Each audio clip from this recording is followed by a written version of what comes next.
My name is Lizzie Christian, and I am a self-taught printmaker based in Minneapolis. I have a small business called Rare Press. It's run by me and me alone, where I do printmaking, painting, all kinds of stuff. I'm here in my small but cozy home studio in Minneapolis, and I have a really fun tutorial to share with you today. It involves some Speedball supplies, so printmaking stuff. We'll be making a 2-color block print using only 1 block of rubber, but 2 colors of ink. So let's get into all the materials and then we'll get right into the project. So I'm using a 4x6 block of the Speedy Carve rubber. I know this doesn't look very big, but you can do a lot with a 4x6 block. Because this project involves 2 different colors of ink, you'll want to decide right up front how many prints you're going to make. So it's basically like a limited edition run of prints. So I'm gonna do 4 this time. You can decide if you want to do just one single one, which is just a one-off, very valuable, or if you want to do a set of 10 or 20, whatever you like, but make sure you get your paper ready beforehand. So this is just a cotton paper that I really like to print on. It's called Arnhem 1618, and it's just a really beautiful like paper that takes really well to the ink. So you have your rubber, your printing paper, and then your sketching paper. Because we're using a 4x6 block, we want our paper to be 4x6 as well, so we know exactly how much room we have to work with. I usually give myself at least a couple of sheets in case I want to start over from scratch, which happens often. You'll need a pencil. I personally enjoy using a soft lead pencil. That means that this lead smears easily, which is really good for when we transfer our drawing to our rubber. So this is made by Stedler, I think it's pronounced. This is a 6B pencil. You could use 4B, 6B, 8B, anywhere in there is great because it's nice soft lead. These don't have erasers, so I always have a spare eraser at hand. You will need a brayer. Here's the box that it comes in. You can get all different sizes of these, so I just picked this one because it makes the most sense with the block that I'm using. You will of course need your linoleum cutting tool. It's very cute. And my favorite part is that all of the little gouges are tucked away in the back. So I'm just gonna go ahead and put the first one in. You basically just loosen the top here. You never have to loosen everything. The little pieces will fall out. It's not a huge deal, but it's a little bit frustrating to put back in. So you just loosen it a bit and you kind of wiggle it around, and you wanna find this little slot, and it should slide right in like that. And all you have to do is tighten it. So this is the number 1 gouge, which is the tiniest one. I'm gonna put everything else back inside, keep it safe. Okay. Ink, very important. We are going to be using the Speedball water-based ink today. We've got black, we've got white, we've got blue, we've got yellow, red, and gold, which is kind of a fun surprise. So the possibilities are endless. You can mix them together, you can use them separately, whatever you like. And I also have something to roll my ink out on. So I have a glass palette, I'll show you. It's very handy, I use it all the time. I scrape the ink off when I'm done, when it's dry. It's super easy to use. You don't need a glass palette. You can use a metal plate or a ceramic plate. Basically anything that will not soak in the ink. You wouldn't want to use cardboard, for example. So something that will not absorb the ink is your best bet. You also might want an apron. I'm known to be kind of a messy printmaker, so this is going right over my head right now. You could also just put on an old t-shirt. You don't have to have anything fancy, really. This project I find is very accessible if you have fine motor skills, a little bit of space. I'm really like, my studio is full of stuff, so I'm working in a very small space here. You don't need a ton of stuff or material, so this is a really fun sort of accessible project. So let's get going. Okay, I've got all my supplies here on my little desk. And the first step is to kind of plan out our design. So like I said, we're working with this 4x6 block. And for this project, we are going to be printing 1 color of ink on our block for the full 4x6 inch space and printing it onto our paper before we do anything else. So we're basically using this block once to print the full color. Then we'll carve it and we'll print another color on top with the carved image. So you'll have this beautiful color in the background plus your image on top, and it'll just give it so much depth. So I'm going to think about, okay, what do I want to print as my first color? And like I said, you can mix these up. I could do a green, I could do an orange, I could do pink. I'm kind of leaning toward pink, to be honest with you. I'm kind of a pink lover. But my advice here would be to print your first layer a lighter color than your second layer, just because it is gonna show up a little bit better. I'll mix these two to get pink, and then maybe do like a blue and black mix to get a dark blue over the top. I'm gonna kind of let my heart lead this project, or at least the color choices, because that's how I tend to do it sometimes. But I think for my first color, I'm gonna do pink. So let's get that mixed up first. I've got my glass palette here, and I also have one of these really lovely little tools. You could use like a butter knife. You do not need a special tool for this part of the process. I always say start with a little bit. You don't want to waste your ink.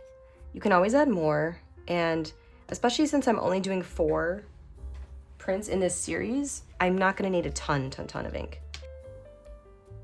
Maybe do like that much, and then I'll mix that together. All right, so it's a nice pink.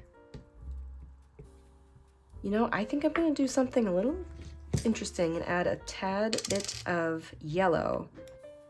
We'll try that much and just see how it looks. These inks are so pretty.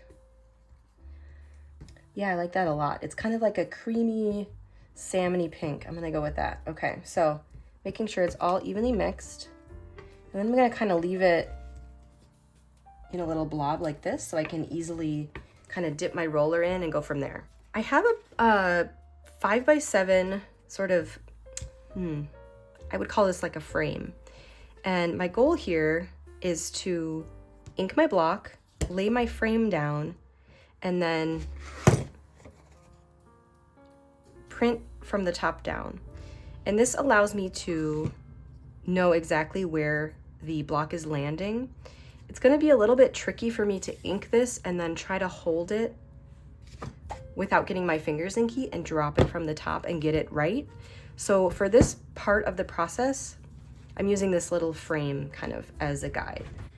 So here we go. Here's the fun part. Well, one of the many fun parts. So we're kind of looking for this Velcro-y sound. We're just going to do a thin layer on our block here.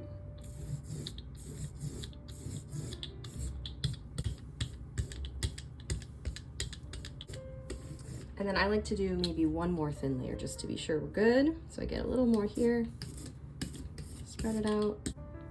Nice color. The goal here is to get a layer that is thick enough to show up on our paper, of course, but not so thick that it will smudge around or slide around or be really mushy. If you're feeling like you're a little worried you're gonna mess up your first paper, I feel the same way.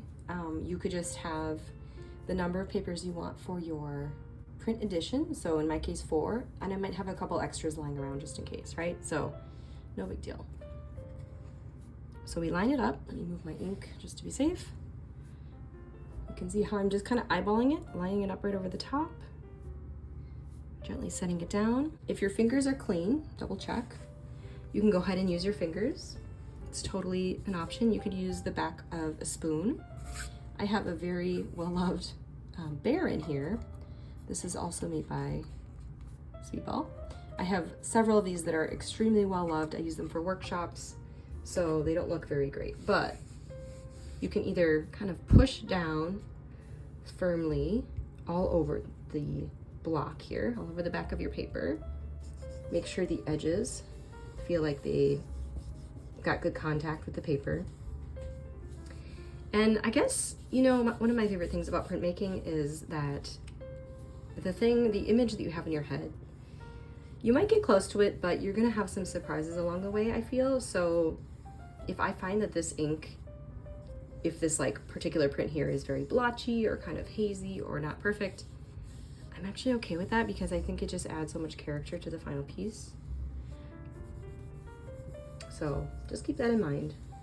Okay, I feel like that's good. At this point, you can peel it off any which way you like. I tend to kind of go for opposite corners. It just feels like the safe way to do it. I don't know. You can see that it's kind of sticking. There we go. Yes! Okay, so I actually really love the texture that I'm getting here. So I'm gonna do the same thing with my 3 other papers. And I made enough ink here, I think, to get through that, which is great. And then we'll get back to the part where we actually get to start carving. So we haven't even done that yet, which is kind of funny, but I love how this turned out so far. So let's keep going.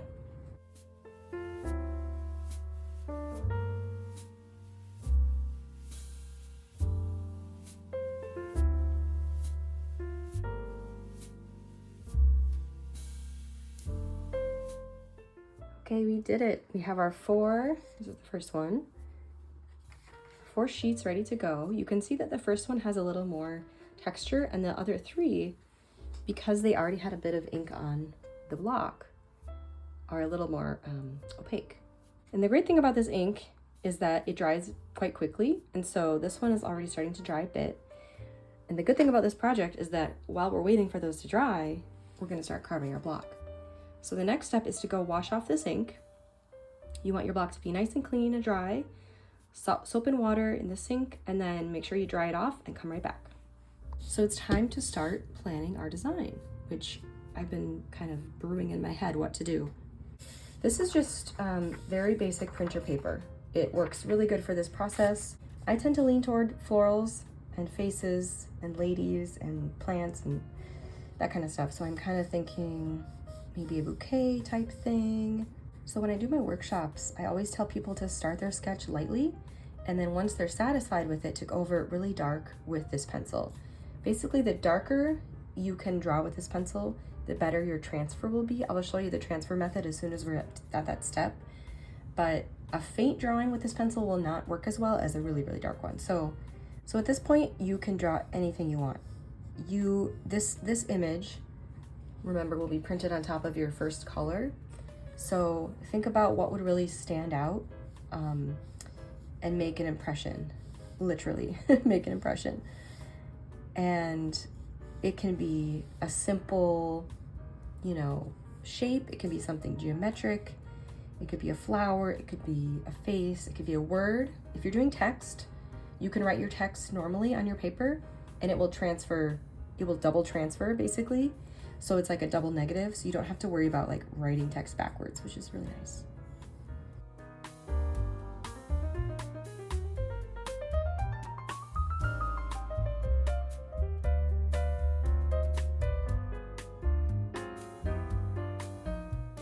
The better the transfer, the easier time you will have carving, because you will know where exactly to carve.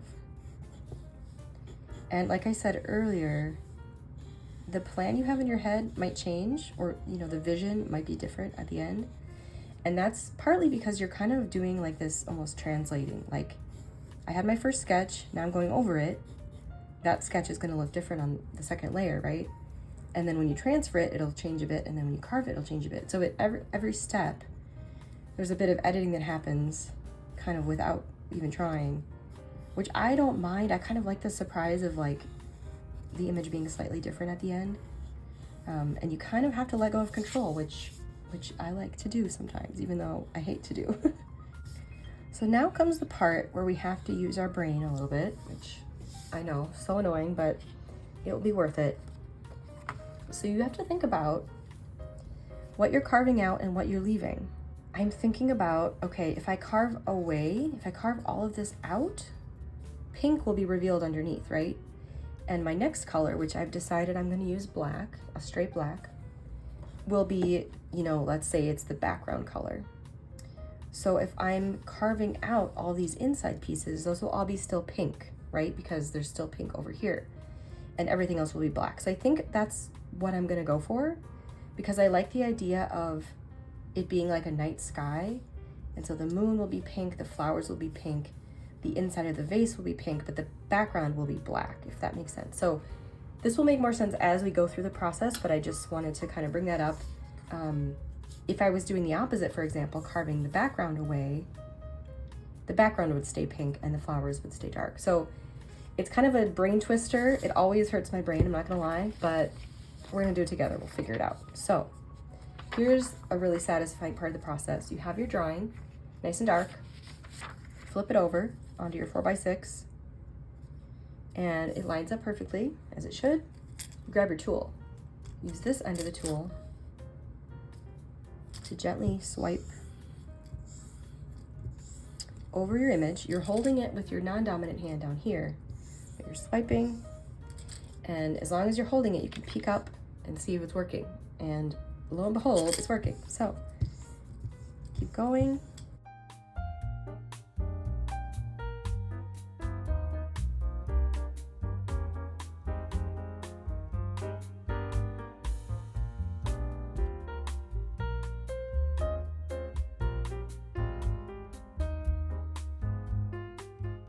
So I've decided to leave the background dark and carve away kind of the inside of this face, the inside of these stems, and maybe like the inside of each leaf and flower kind of thing, as well as the moon, and then these lines. So I'm gonna start with my #1 gouge, which is what we put in earlier.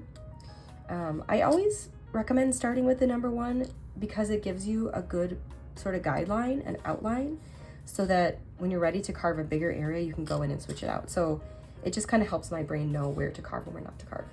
I just kind of like to start like on a little corner, and this rubber is so nice and smooth, and this tool is brand new, so it just is cutting like butter.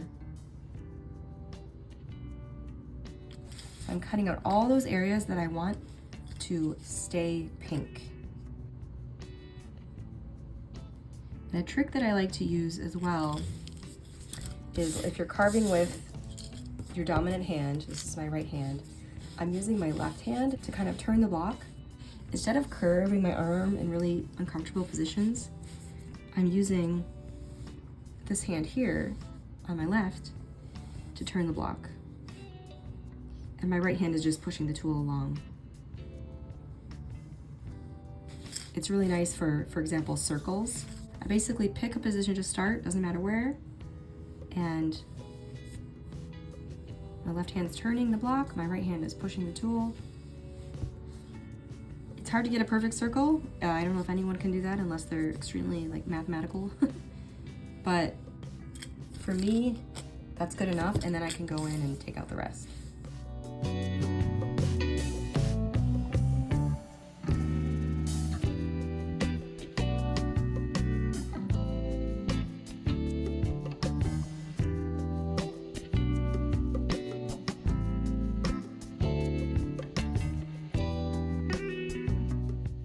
I'm going to show you now how to use a bigger gouge.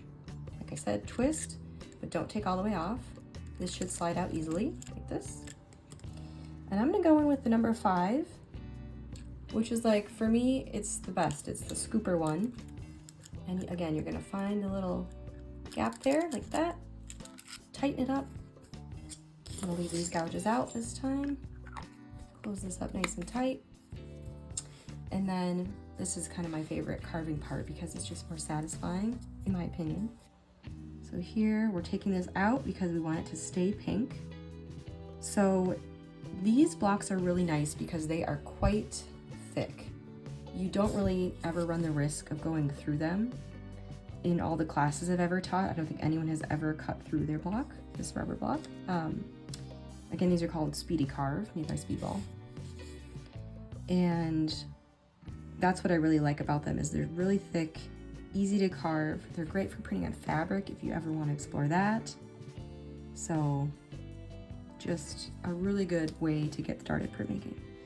And even though I've been printing for 10 years, I still use these rubber blocks all the time. So they're not really, they're great for beginners, but they're not just for beginners. So we're basically ensuring that we're going deep enough that we won't have any sort of chatter, quote unquote, in our image. Some people love chatter. I actually really do like it. That means that when, for example, when I'm inking this black, some of the ink will show up on those carved away parts and show up in the print. It's not a bad thing at all. It's just some people prefer to have more of a clean impression and some prefer more chatter. So it's totally up to you.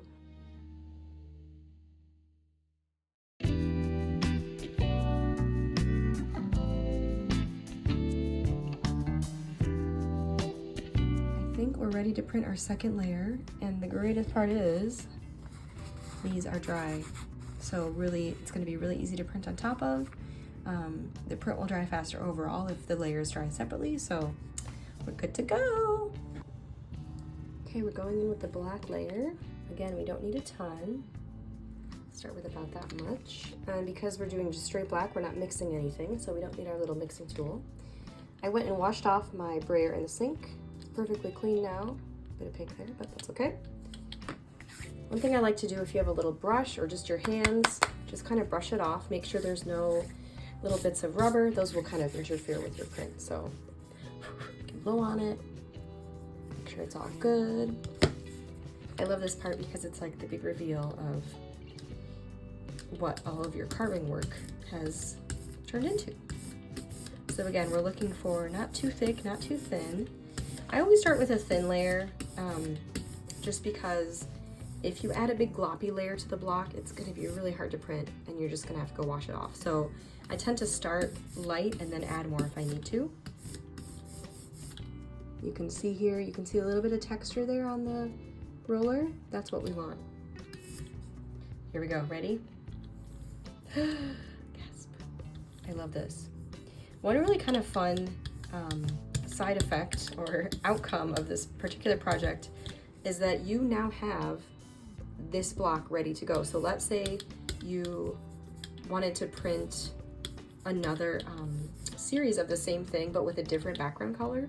You could use the back to print your first layer like we did with the pink, and then go in with this this side and print your image over the top, same way. So this is kind of nice because as compared to a reduction print where the block is kind of ruined at the end, this block is completely useful. You could even do just a one color print in black with this, you know?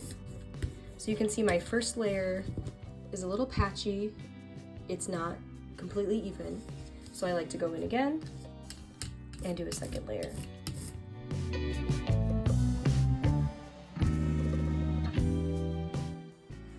I might just go ahead and go from the top down because that gives me kind of control over where the image lands.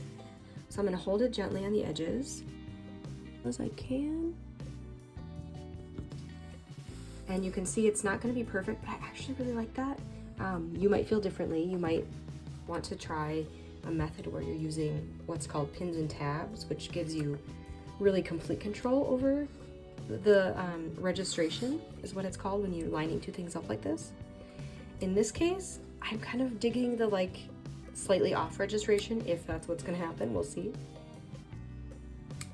So now I'm using my Baron to push down. You can also just use your hands for this. You do not need a Baron. They come in handy for kind of getting even pressure, but they're not required. So I'm going to go in with my hands as well. So what I'm going to do is flip it over so that it's easier to peel off. So here's our reveal. You ready? Here we go. Okay, ready for the reveal? Here we go. The color just pops, you know, it glows.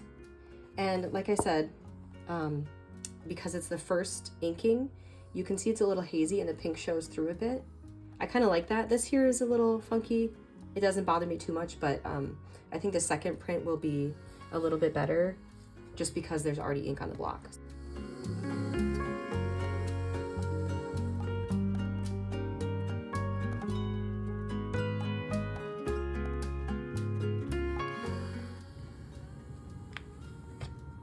I think this is my favorite one, and it's the one that has the kind of hazy pink in the background, and then the black is actually a little bit patchy too, and I just think that looks, I don't know, there's something about block printing and lino cut that just, you can feel the artist's hand in it, you know?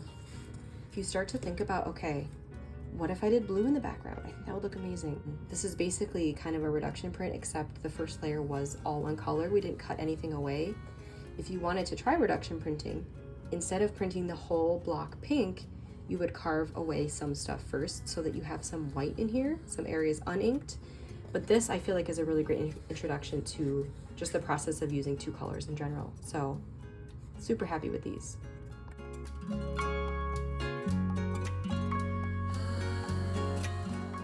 We did it. I just signed one of these.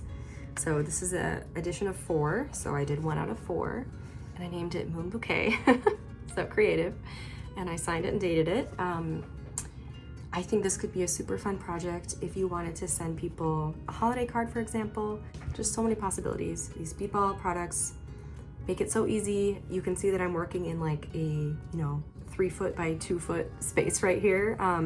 So you don't need a ton of area of your house. It's just very accessible. So I hope you enjoyed watching this. I hope you will try this project. Please let me know if you do. My Instagram is @rarepress. Send me a message or post a story with your prints. I would love to see them. Thanks for watching. Bye.